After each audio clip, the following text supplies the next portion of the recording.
Welcome and welcome back to my channel. So আমরা চলে গেছিলাম উইকেন্ডের ছুটি কাটাতে ফ্যামিলির সাথে। সো এটা জাস্ট কলকাতা থেকে 3 ঘন্টার ডিস্টেন্সে।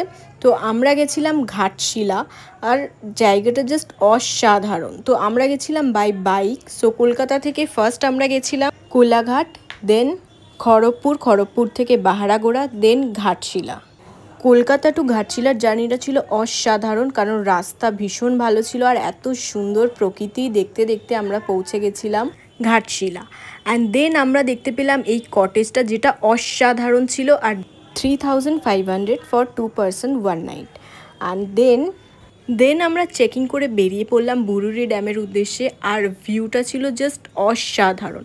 আমরা যেহেতু গেছিলাম বাই বাইক, বাট যারা ওখানে নর্মাল বাসে যাবে তারা কিন্তু ওখান থেকে অটো বা টেকার যেগুলো আছে সেগুলোকে রিজার্ভ করে নিতে পারবে। আর এই সুন্দর দৃশ্যটা আমরা উপভোগ করতে করতে দেন আমরা চলে গেছিলাম ধারাগিরি ফলসের উদ্দেশ্যে। আমরা বেরিয়ে পড়েছিলাম। আর ধারাগিরি ফলসের যে রাস্তাটা ছিল সেটা ছিল অসাধারণ। এত সুন্দর পাহাড়ের মধ্যে ভিউ দেখতে দেখতে আমরা পৌঁছে গেছিলাম ধারাগিরি ফলসে। বাট ওখানে কিন্তু বাইক রেখে অ্যারাউন্ড 1 কিলোমিটার মতো ট্রেকিং করে যেতে হয়, কারণ গ্রামের মধ্যে ওখানে কোনো গাড়ি বা বাইক কিছুই ঢোকে না। আর বাট ভিউটা অসাধারণ। তো আমরা পৌঁছে গেছিলাম বাইক রেখে। এত সুন্দর একটা ঝর্ণা বা নদী যাই বলে, তো ওটাকে পেরিয়ে আমরা এই এত সুন্দর ঝর্ণাগুলো দেখতে দেখতে হেঁটে হেঁটে যাচ্ছিলাম, মনেই হচ্ছিল না ট্রেকিং। দেন আমরা পৌঁছে গেলাম, বাট ওখানের এই রাস্তাগুলো ভীষণ ভয়ঙ্কর, ভীষণ সাবধানে হেঁটে হেঁটে যেতে হচ্ছিল। অ্যান্ড এই ভিউটা পেরিয়ে সেই অসাধারণ ভিউটাই আমরা পৌঁছে গেছি। Just look at the view, এত সুন্দর ঝর্ণার জলটা ভীষণ ক্লিয়ার ছিল।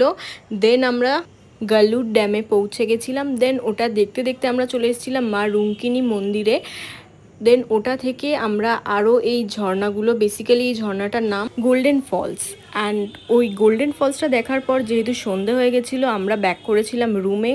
দেন পরের দিন সকালে আমরা একেবারে চেক আউট করে নিয়েছিলাম, আর আমরা পৌঁছে গেছিলাম এনশিয়েন্ট সিদ্ধেশ্বর মন্দির, যেটা কিনা অনেক পুরনো ছিল। আর এই রাস্তাটায় আমরা বাইকে করে উঠেছিলাম, বাট এখানে কিন্তু কোনো টেকার বা অন্য কোনো গাড়ি উঠতে দেয় না, জাস্ট বাইকই উঠতে দেয়। দেন আমরা অ্যারাউন্ড 1 কিলোমিটার ট্রেকিং করে চলে গেছিলাম বাবা সিদ্ধেশ্বরের দর্শন করতে। And the experience was very very good. And then আমরা নামছিলাম। অনেস্টলি কষ্ট তো হয়েছিল, বাট যখন আমরা দেখেছিলাম বাবা, সেই অনুভূতিটা ছিল অসাধারণ। তো এটাই ছিল, টাটা।